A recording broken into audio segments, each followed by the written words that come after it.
considérant que l'ignorance, l'oubli ou le mépris des droits de l'homme sont les seules causes des malheurs publics et de la corruption des gouvernements, ont résolu d'exposer dans une déclaration solennelle les droits naturels, inaliénables et sacrés de l'homme. Je vous demande de vous lever, messieurs.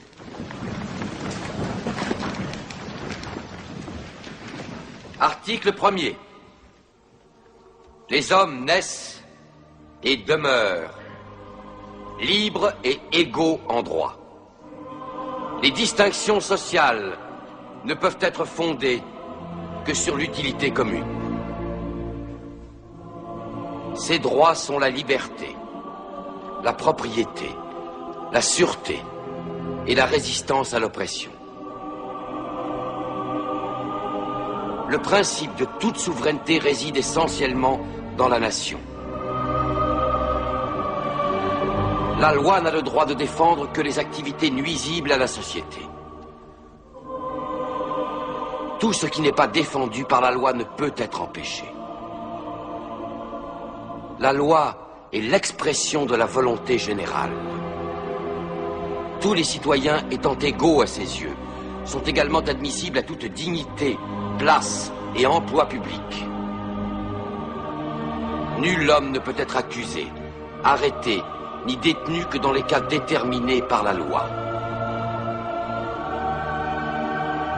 Tout homme est présumé innocent jusqu'à ce qu'il ait été déclaré coupable.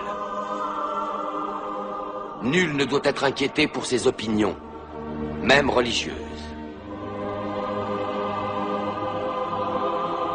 La libre communication des pensées et des opinions est un des droits les plus précieux de l'homme. Tout citoyen peut donc parler, écrire, imprimer librement, sauf à répondre de l'abus de cette liberté dans les cas déterminés par la loi. La garantie des droits de l'homme et du citoyen nécessite une force publique. Cette force est donc constituée pour l'avantage de tous. La propriété étant un droit inviolable et sacré, nul ne peut en être privé, si ce n'est lorsque la nécessité publique, légalement constatée, l'exige évidemment.